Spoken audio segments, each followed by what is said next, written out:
अस्सलामु अलैकुम वरहमतुल्लाहि वबरकातुह। मोहतरम भाइयों, बुज़ुर्गों, दोस्तों, इतना गम और अफसोस हुआ जिसको बयान करने के लिए मेरे पास अल्फाज नहीं हैं जब मैंने आसाम का वो वीडियो देखा जिसमें एक कमज़ोर इंसान, उसको ऑलरेडी गोली लगी हुई है। यानी आप सोचिए, जिसके सीने में गोली लग चुकी है, गोली लगने के बाद वो बेचारा परेशान है, किधर भागना है उसको सुधर नहीं रहा है, और जिस बेरहमी से उसको कुचला जा रहा है, और उसमें भी एक कैमरामैन, एक न्यूज़ रिपोर्टर जिसका ये काम है कि वहाँ क्या चल रहा है वो उस चीज़ को शूट करे, तो बजाय इसके कि वो उसको शूट करता, वो भी जो है उस इंसान के सीने पे उछल उछल कर मार रहा है, उछल उछल कर।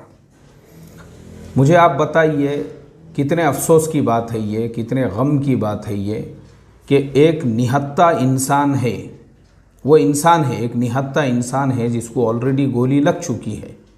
उसके बाद में भी मुझे आप बताइए ना, मेरा एक सवाल है ये कि क्या डायरेक्ट जो है फायरिंग करना, इस तरह के निहत्ते लोगों पर फायरिंग जो है, हमारे देश में भी कुछ रूल्स होंगे, या आसाम की गवर्नमेंट के पास में भी कुछ रूल्स होंगे, कुछ रेगुलेशंस होंगे, कुछ कायदे कानून होंगे ना भाई, फायरिंग किसके ऊपर करना चाहिए, सामने किस टाइप के लोग हो तो आपने उनके ऊपर फायरिंग करना चाहिए।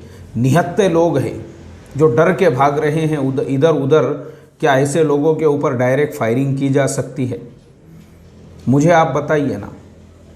बड़ा अफसोस हुआ मोहतरम दोस्तों ये सब देखकर, और उससे ज़्यादा मुझे अफसोस इस बात का हो रहा है कि आसाम के अंदर आज की तारीख़ में 31 मुसलमान एमएलए है। जो एमएलए है ना आसाम के अंदर, वो टोटल 31 है, 31, और एक मुसलमान एमपी है। तो ये जो 31 मुसलमान एमएलए है और ये जो एक मुसलमान एमपी है, ये कहाँ है? कौन से ख्वाब खरगोश में सो रहे हैं? कहाँ है भाई तुम लोग?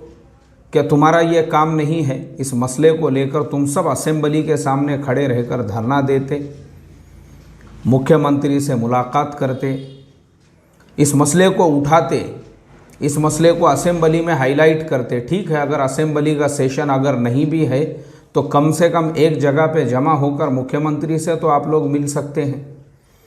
कितने अफसोस की बात है, मैं देख रहा हूँ आसाम के ना किसी एमएलए का कोई बयान है, ना आसाम के किसी लीडर का कोई बयान है। यार क्या फ़ायदे के हैं तुम मुसलमान एमएलए और मुसलमान एमपी, जब तुम अपने कौम के उन बेसहारा बेकस लोगों के साथ में नहीं खड़े रह सकते जिनके घरों को उजाड़ दिया गया और जिनके ऊपर इस तरीके की फायरिंग कर दी गई।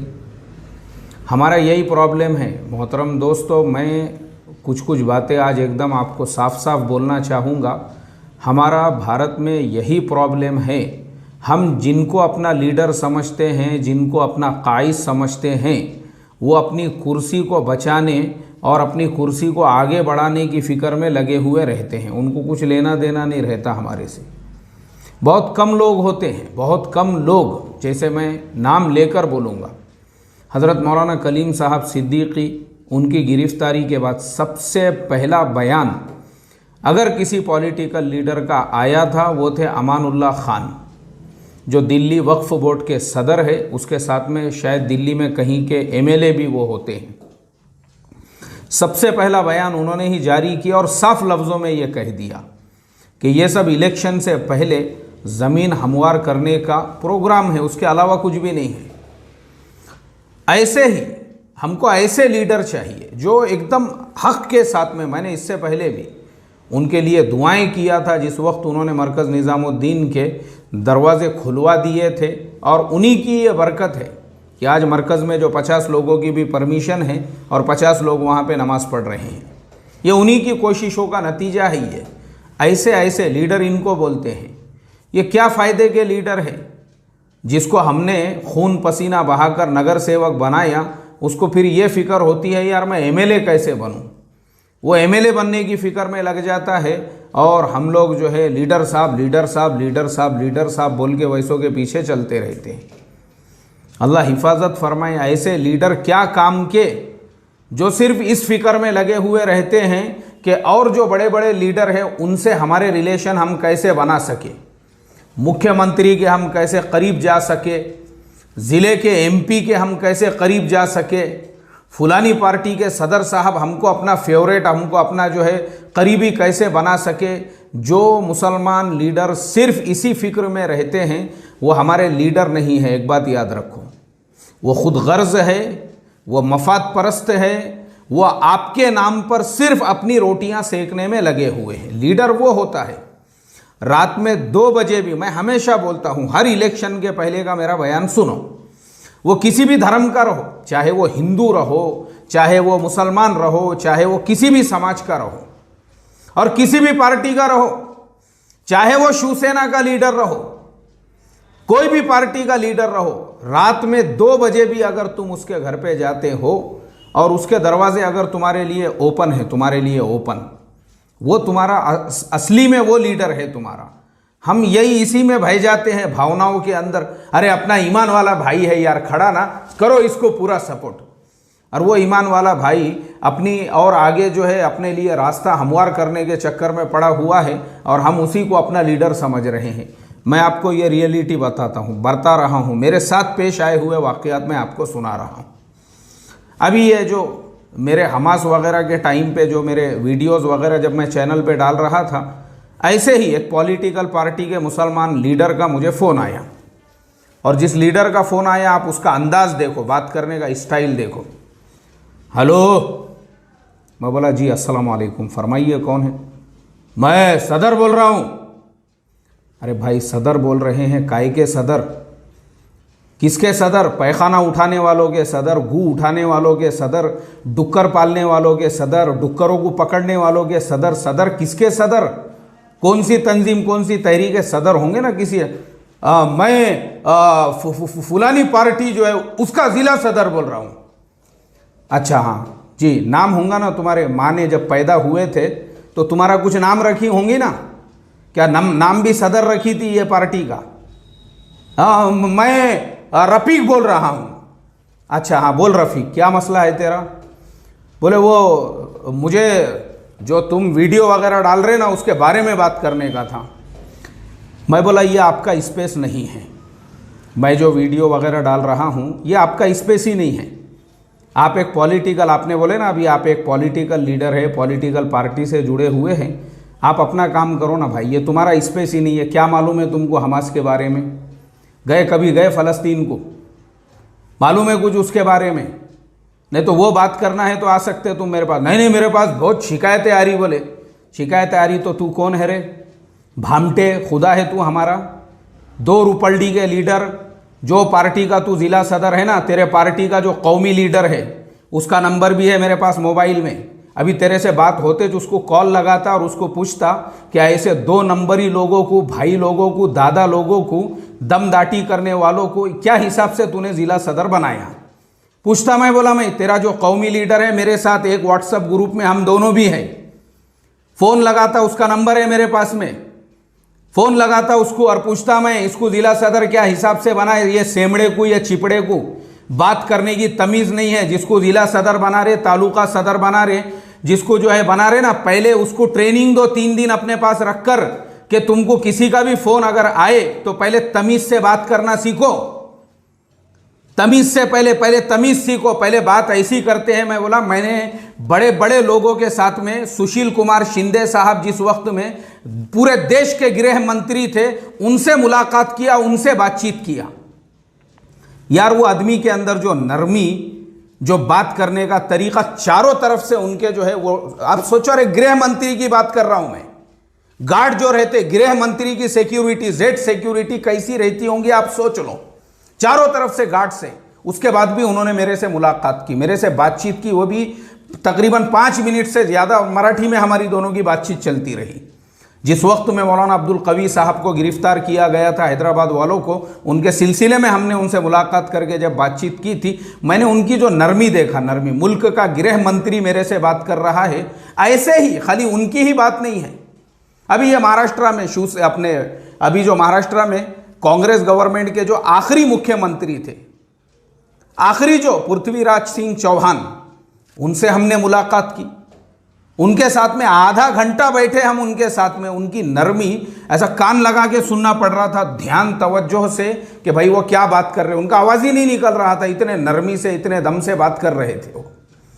तो क्या है ना, पहले लीडर मत बनो रे, पहले अखलाक सीखो, अपने अंदर अखलाक आने दो। पहले बात करने की तमीज़ सीखो आप लोग। पहले बात कैसे करते हैं, पहले किसी का फ़ोन आ रहा उसको बात करो। हाँ, मैं मोहम्मद रफ़ीक बोल रहा हूँ, देखो आपसे मुझे ज़रा बात करने का था, मैं खादिम हूँ, फलाने पार्टी का खादिम। सदर नहीं है रे तू, खादिम है, खादिम बोलना सीख पहले।